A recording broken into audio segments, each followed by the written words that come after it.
This is an update to TD Faust, the integration of the Faust audio programming language and TouchDesigner. On the left, I have the Faust IDE, and on the right, I have TouchDesigner. In the Faust IDE, you can go to Examples, Physical Modeling, and then select Nylon Guitar MIDI DSP. On the left, I have multiple files open, so I'll select just one of the files, and I'll hit the play button, the green play button on the left, and then I'll hit this play button here. And what that will do is if the UI is not already generated, then hitting the play button is going to generate the UI, and we can hear our instrument immediately. In TouchDesigner, I can take some of the code of the Faust IDE, just this important line at the bottom, process equals physical modeling, nylon guitar, etc. And if I go into the TouchDesigner project, I have a text DAT with the same code, and it has been put onto the code parameter. You can see the code parameter here. It says text 10 because this is text 10. Now, if I hit compile on the Faust comp, then the UI automatically got created, and that's because the viewer comp is set to UI container 13. And for instance, if I didn't have a UI container selected, then I could hit compile, and notice that the control parameters are still showing up on the control custom page of the Faust comp. So I can go in here and I can still play my instrument. So this is working fine. But if I did have this container selected as the viewer comp, then I can hit compile, and I can use this viewer comp, and I have the exact same instrument. Importantly, this UI container automatically resizes, so I can stretch it in width and in height, and I can also dive inside and make whatever customizations I want.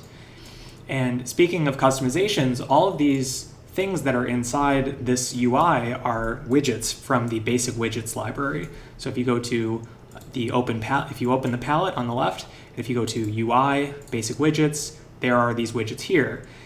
Now, the next step to customizing Faust further is to go to the top of the project. The top of the project contains Faust.tox, which is a global op shortcut of Faust. So this briefly shows the widgets. So if I dive inside it, then we have some code related to automatically generating the UI, and we also have our widgets. Now you could go inside here and you could customize these widgets or bring in new ones entirely and then update some of the Python code that does the automatic generation of the UI.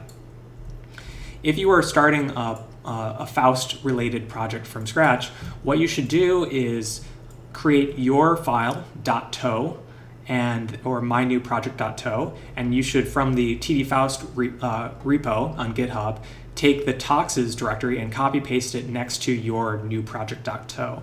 Then inside the toxes directory, inside Faust, there is a Faust.tox and there is a main Faust base tox. So you should take both of these and drag them into your project.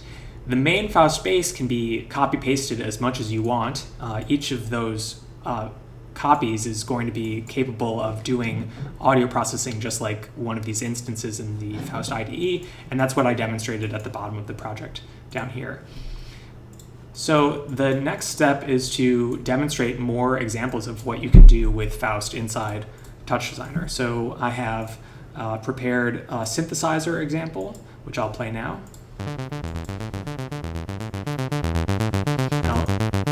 I'll open this.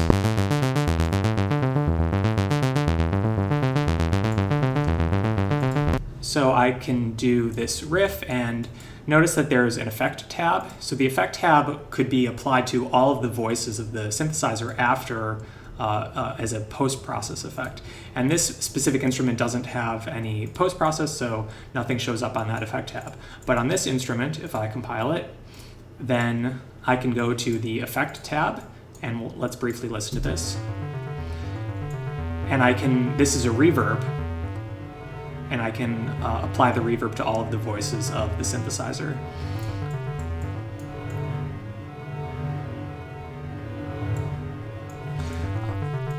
Inside the code, at the bottom it says effect equals dm free verb demo. So dm stands for demos from the Faust libraries. So you could look at more of the examples in here to get ideas for that, or go to the Faust libraries website to browse all of the capabilities of the functions that already come for free with the Faust libraries. In this example, I have a lot of piano samples, wave files of individual piano notes, and you can download them with a script in the assets folder of TD Faust. So let's listen to this. So that is playing all of the piano notes. And by the way, what's generating this is this MIDI buffer. So this is 128 channels, and it's being wired into the third input. So this is meant to function a lot like the new audio VST in TouchDesigner. So you can specify a VST or a MIDI buffer, and it will play those notes. And that is because also in the examples that I've shown so far, Polyphony has been enabled. You can see that as a custom parameter. I've set the number of voices, and I've also set stuff like grouping voices and dynamic voices, which I'll explain in just a moment. So in this example, this is a wave cycle or a wave table example. If you go to the assets folder, you can download a script, and what that will do is generate very small, basically NumPy arrays of just a few values, and those values are a wave table. So you can pre-compute a sine wave, for example, and then you can play back that sine wave as a wave table, and if you do things correctly, you can even get proper anti-aliasing so that you don't get bad frequencies when you look up into that sine table at a high lookup rate. So in this example, it's meant to sound like a sine tone, and what's amazing about this is that the sine tone actually, or the pre-computed wavetable, doesn't have that many samples, and yet we're still able to achieve something that resembles a sine tone. It doesn't have, like kind of side band or side lobe frequencies in a bad way. And now in this example, I'm going to explain group voices and dynamic voices. So let's listen to it first. Now I have to cancel this one first, so I'll reset that one. So here we have a cymbal crash sound, and it's being played at different pitches. And notice that group voices is off and dynamic voices is off. So on the control tab, I actually have all of the individual instruments, all of the individual voices that can be controlled independently, and that's because the group voices has been disabled. So for instance, if I were to disconnect the parameters that are sending the chop information about it, turning off individual voices, then you can see that I can go to the control tab and I can just turn on individual voices, and I can also select their frequency. And I can also do that via this UI. Yeah, so that allows you individual control. And what I've started over here is a little bit of a sketch in which noises can be, or sounds can be spatialized. So you might want to keep track of where sounds appear and assign them something like an XYZ value. And these values can be passed into Faust. And so right now, in this code, I'm not using custom parameters named tx, ty, tz, but I have in other work shown that it is possible to use parameters like that to do ambisonics with Faust, so you can spatialize sounds according to individual voices inside TouchDesigner. So that's the main use of the group voices and dynamic voices. In this example, it's a filter bank. So a filter bank is nice because you can split a sound into, say, like a low pass section, a band pass in the middle, and then a high pass at the top. So this is what it sounds like. And notice that on the right side, I have, the output is actually 6 channels. So Faust is capable of doing any amount of inputs and outputs inside TouchDesigner. And so our Faust code in this case is written so that it has 6 outputs. So we're taking our stereo input and we're splitting it into 3 different bands, and each band is stereo, so that results in 6 channels. So On the right, what I have is the 6 channels just visualized here, and this is a kind of cool visualization on its own for kind of maybe artistic purposes. But you can see that the red and the yellow are low frequency, the green and this cyan are kind of mid frequency, and then the rest is high. Now, if I were to listen to the individual components, that's what I'm doing here. So this switch is listening to the lows, mids, and highs, so I can do that. So here we're listening to the lows, mids, and the highs. And also I have this audio analysis over here that's happening automatically. And importantly, you can actually compare what the original sound sounds like compared to the individual kind of filtered components added back together. So we've done some great filtering, and then it's in these 3 different bands, and what happens if we listen to them in comparison to the original input. So let's try that. So I'm going to just switch that input, and I also am going to toggle this one. So here we're going to start listening to the original input, and when this is 1, then that is the sum of the 3 outputs. So let's listen. I think that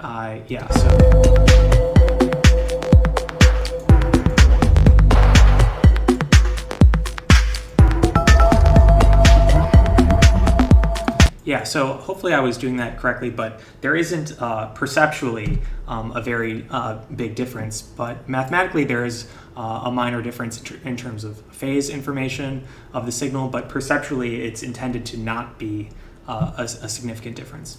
And also you can see this is an audio spectrogram visualization of it, so you can see that it's nicely separating it into the lows, mids, and highs. And if I were to modify this and change the filter order, then the fall off between those groups would be sharper. So here I'm going to do a massive filter order, compile it, and now over here these groups should be much more sharply separated. In this example, I'm just going to show the basic reverb again. So we have audio input coming in as stereo, and the output is also stereo, and we have our reverb. I think that I need to turn something off. Yeah, I need to turn this off.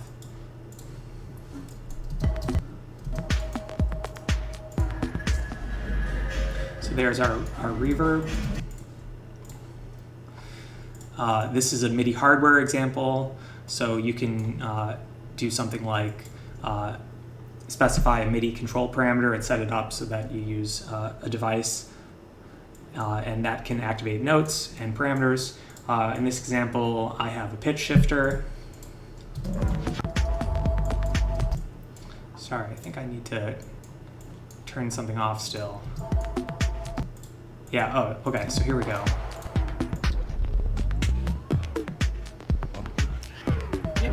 So that's a fun pitch shifter effect. I have 2 different kinds of delays. Let's try this ping pong delay.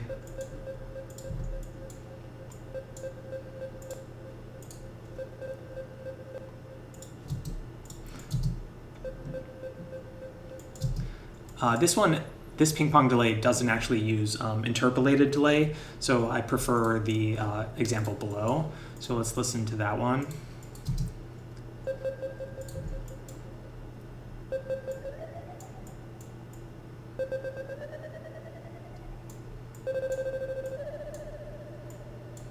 So this one works well because you can change the UI parameters and it smoothly changes the sound, unlike the example above. And in this example, I have mid-side effects. This is borrowed from a free open source software example. So you can do a filter bank, and you can process each of the filters independently. So for instance, I can turn down the gain, and now we're just listening to the volume in the midsection, and I can artificially change the stereo width of that section. So let's listen to just the low section, and then I can change the stereo width of just that band. in this example, I'll get to that at the end, but let's go to these ones first. So in this one, this is, let's do, oh, I have to put that code in and compile again. So in this example, we have a checkbox for just turning the volume on and off, and then we have a volume meter.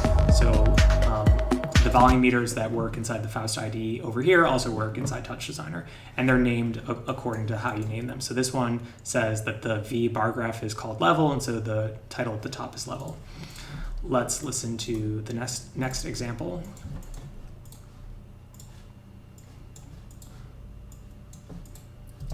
So this is just vertical bar graph. This example is a horizontal bar graph. This is kind of a meaningless example, but it's just to demonstrate the layout features. In this example, it's going to be a little loud, so I'm going to turn down the volume. But basically, we have a vertical slider, and when the vertical slider reaches a certain threshold, then it changes into a different kind of signal. So here it's a noise signal, and then if I raise it to the top, then it becomes a sawtooth.